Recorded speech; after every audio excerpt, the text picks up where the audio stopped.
Uh, I'm going to take a very different approach. Since this was a professional development workshop, I took a few steps back and I want to provide a bigger picture. And so what I thought I would do is share with you how I think about reviewing papers like this paper. So what I want to talk about at first is what really makes for a great paper. And then once I talk about these things, I'll come back and discuss these two individual papers. So the first thing that I tend to look for is I try to find something about the paper that provides not just a little bit, but substantial value for scholars or for managers. So really, what's new here that's going to cause me to think differently? Often this comes about by identifying a problem that is widely recognized, a question that is widely recognized for which there's no solution that's popped up in the literature. Or what I like to do for the most part is to reformulate the question. That is, say, okay, we're actually solving a different question now than what other people are solving. If I can reformulate the problem in a new way, then that's likely going to lead to a different solution. And that's likely going to add value in a different way to these broad audiences. So the first component is I'm looking for what is the value in a paper. You'll notice I've used the word formulation several times, in part because my research these days, at least part of it, is looking at how individuals, leaders, CEOs, how they formulate problems. Because I think in strategy, the key is if you come up with a new problem and solve it, that's where you're going to create new value for firms. And it's also true for academics, I think. The second criteria, which is related, I'd even say it's highly correlated, is the idea of impact, that I'm trying to assess the degree to which the paper is going to impact the readers. Now, there are a few ways to think about impact. In academia, we often think about impact as either closing down a field that you've come up with a definitive paper or reason to shut down an area of research, or perhaps more importantly for getting tenure, is to create opportunities for others to do research. So what you're doing is advancing the ball, so to speak. You're advancing knowledge, but you're also opening up additional opportunities for knowledge. My dissertation advisor was a guy named Oliver Williamson. And I remember talking to him about this one day, and I walked into his office and tried to identify what good impact meant. And he said, look, if you look at my research stream, I've opened up all these opportunities to do additional research. And I think then impact is reasonably measured by looking at citations at some point in the future. But there's other ways to have impact beyond just opportunities to research, is if you cause people to think differently, decide differently, or act differently. Now, often we talk about behavior, and some people include thinking in behavior. I think thinking is different from behavior. But I think there's a way to have impact if you're causing people to think dramatically differently. One thing I'm trying to do is in strategy is say, look, at what matters is how you formulate the problem.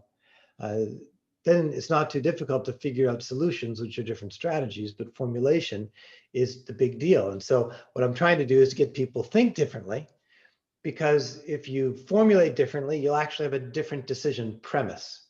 And so that's where I'm trying to have impact. I can't say I've had it yet, but that's where I'm trying to have impact these days. After value, after impact, there is a bunch of stuff I care about as a reviewer when it comes to clarity. And I'll talk about this a bit, but the words I like to use is the paper clear? Is it precise? Is the writing accurate in the sense that it's locating the framing of the paper in the broader landscape? I want to talk a lot about this, but let me go through it all three. Clarity. This may seem minor, but I think it's important. All too often, we write in a passive voice. We use implicit subjects. There are, it is. these implicit subjects really impede the reader's ability to clearly understand the paper. And so if you ever got me as a reviewer, you probably see me write a lot about your sentence structure, which doesn't mean a lot of papers get published that don't have these four constructions. But I think for you to have more impact, for people to enjoy what they're reading, this clarity part is really important. I'm not saying I'm clear, but I will say I evaluate based on clarity. Precision is an interesting word. There's a difference between accuracy and precision. We've all had that distinction in our statistics course, but it is also true in terms of our writing. All too often, we make sweeping generalizations. For example, people might say, writers might say something about how managers think. Well, that is a sweeping overgeneralization that is not precise, because all managers don't think the exact same way. There may be propensities, which would be a more precise way of saying it, but there are all too often, particularly in strategy research, these really broad statements which are not precise at all. The accuracy of the writing is what I'd like to talk about a little bit more here. All too often what we do as scholars is we narrow down our framing of the situation so that we have a narrow thing to write about. And the reality is, whatever we're trying to contribute to, it's located in a much broader picture. And I think compared to when I came out of the PhD program, the field is becoming more overlapping with other fields. And so it's become much more difficult to comprehensively locate what our research question is and where our contribution is vis-a-vis the broader literature. Strategy overlaps with economics. It overlaps with social psychology. It overlaps with psychology. It overlaps with sociology. I find that it overlaps with research in education. It overlaps with research in social work now, and many other fields. So I think it's very important to explain how your particular research links to these other fields, because otherwise what I've discovered is you have these bodies of work in different subfields that really are intimately related, but there is no citation, there's no location, so you understand where things fit together. And as research has become more overlapping and scholars from different fields are asking similar questions, I think it's incumbent upon us to take a much wider lens, a much wider aperture to understand where we're contributing. So I'll be very precise here. Whenever anyone says, I'm an economist, I'm a sociologist, I'm a social psychologist, a little red flag goes up in my head. When I go and give presentations, I say I'm a phenomenologist. I try to study phenomena and then bring whatever fields into view that need to be brought to understand the situation. So that's my big caveat. When people identify what I viewed as a framing bias, and the framing bias gives me great concern. And as a reviewer, I'm always looking for this. The fourth, I've called this taken aback. I don't know why I called it that. Actually, I do. But all too often, readers are looking for results that are somehow surprising or counterintuitive. Now, this is particularly true in economics. They like things that are counterintuitive. Others like things surprising. I am less caring about it being surprising or counterintuitive. But nonetheless, something that's surprising and counterintuitive is a hallmark of research that a lot of people find interesting. So I'm always trying to understand, what are you doing here that's surprising and counterintuitive? Often that leads to value, it leads to impact.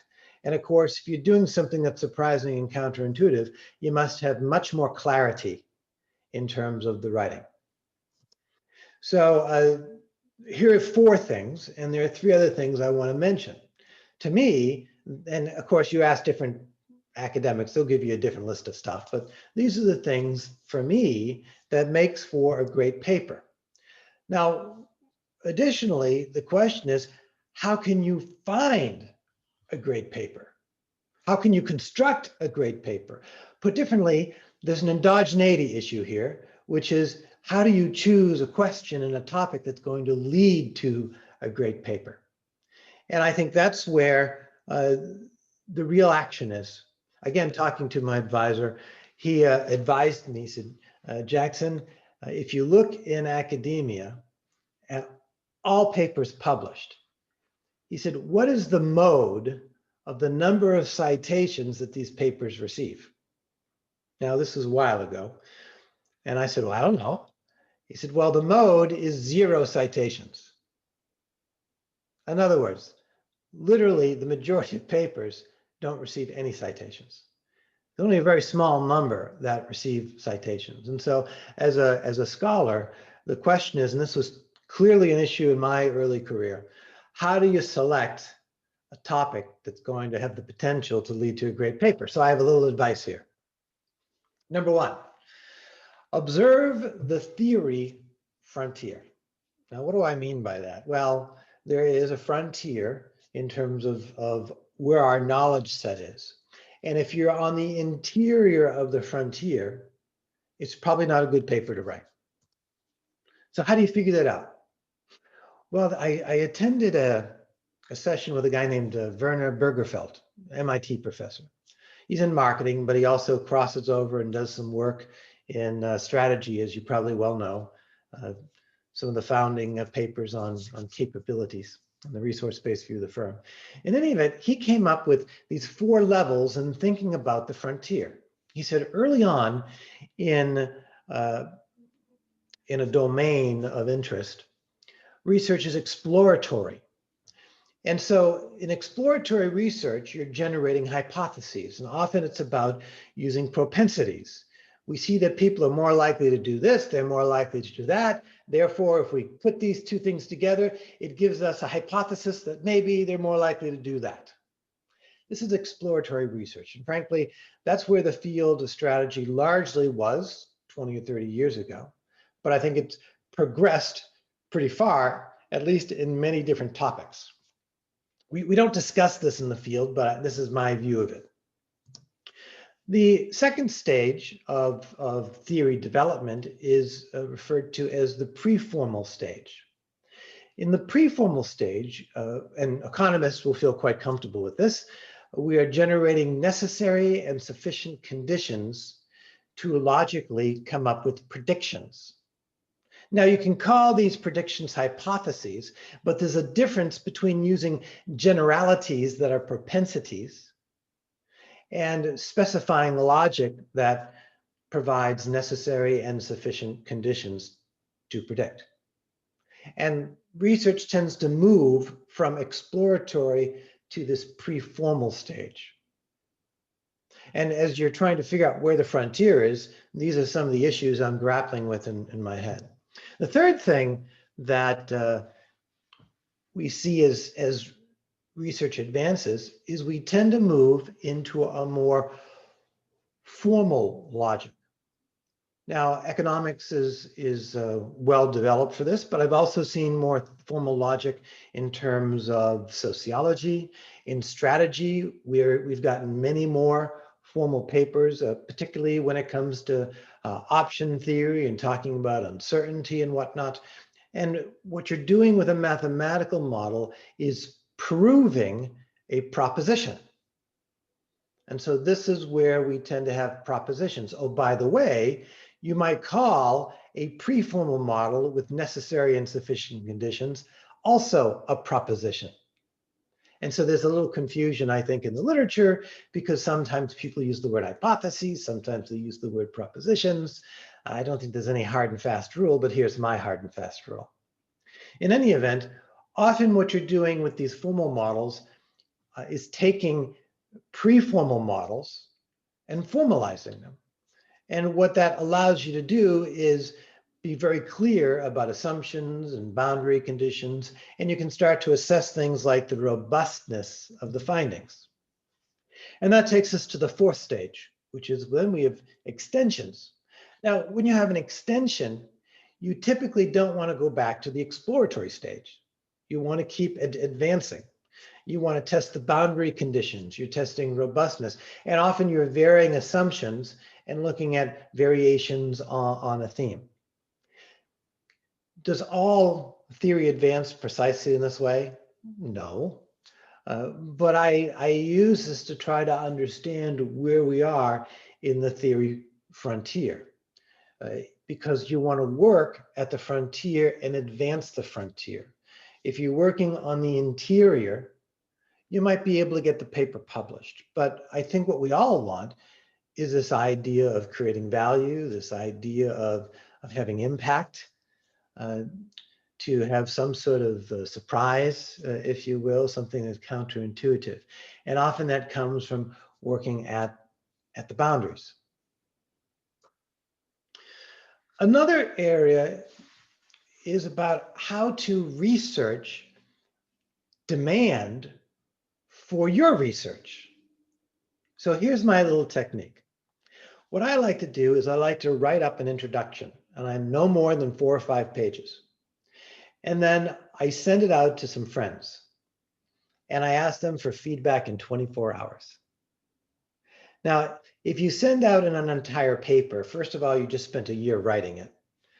Then people have lots of things to do. And so I can show you around my office, I have stacks of paper. And in those stacks are papers that people sent me to read. But they don't go into the top because I have a priority list of things I'm going to do. It goes to the bottom of the stack. And so it could take a long time for me to read a 40 or 50 page paper, because that's what those first drafts are. It could take me months for me to get there because I have other tasks on my list of things to do. But if a friend calls me and gives me 1 to 5 pages and says, hey, can you give me some quick feedback in 24 hours? I will do that. I'll give them quick feedback in 24 hours. So then you read the feedback and you can see, oh, look at, oh, they don't like this. It's not a good idea. They didn't think it was that valuable. Or they give suggestions in terms of which way to go. In fact, my job here is pretty simple because I've looked at the chat and people have great comments on the paper. So my comments aren't all that important because you're getting great comments from your peers. The same thing is true is if you write your introduction and ask for feedback. You get the feedback, you revise the introduction, and then you send it to a few other colleagues who you haven't sent it to yet.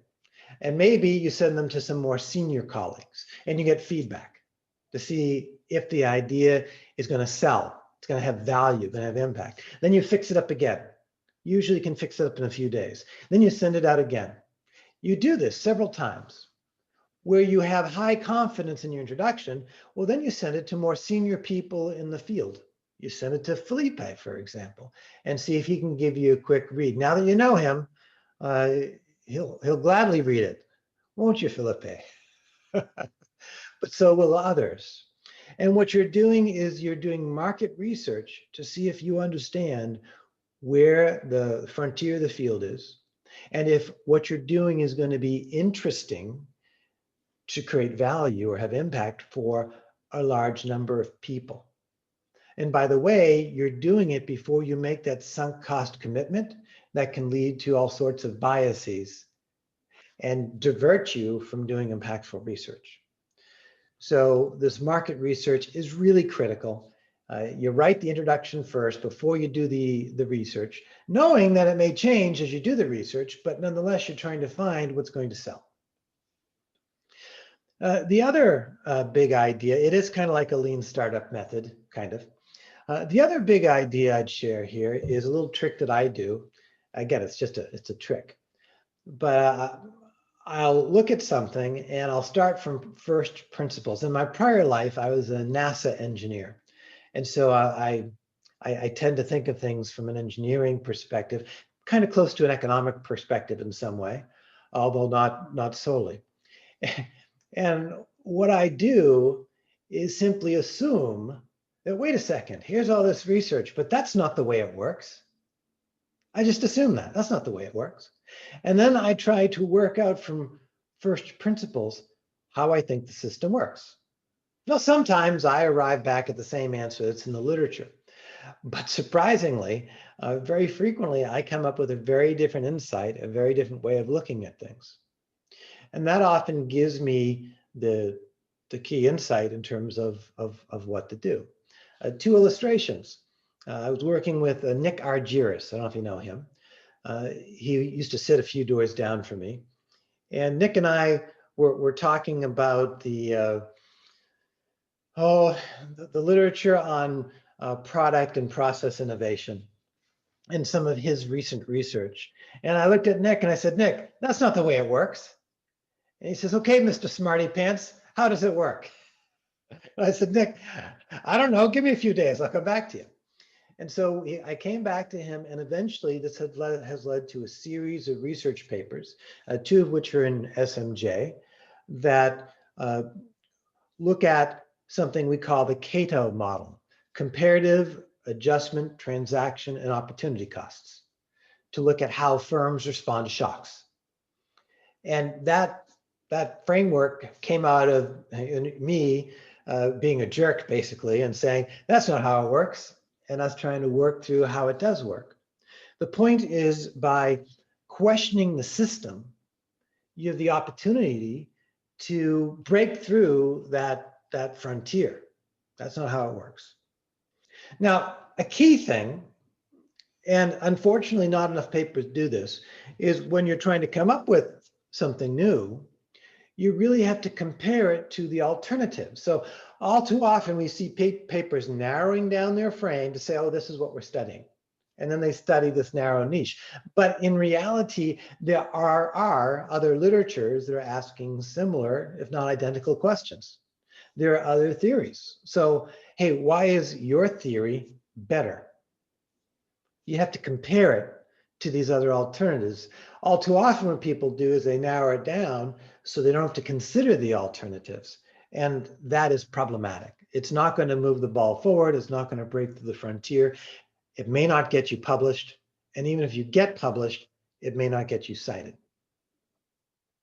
Another thing about starting from first principles is making sure we go through what's the unit of analysis, what assumptions are we making, what's the actual mechanism that's driving the key insight, and do we have the right assumptions?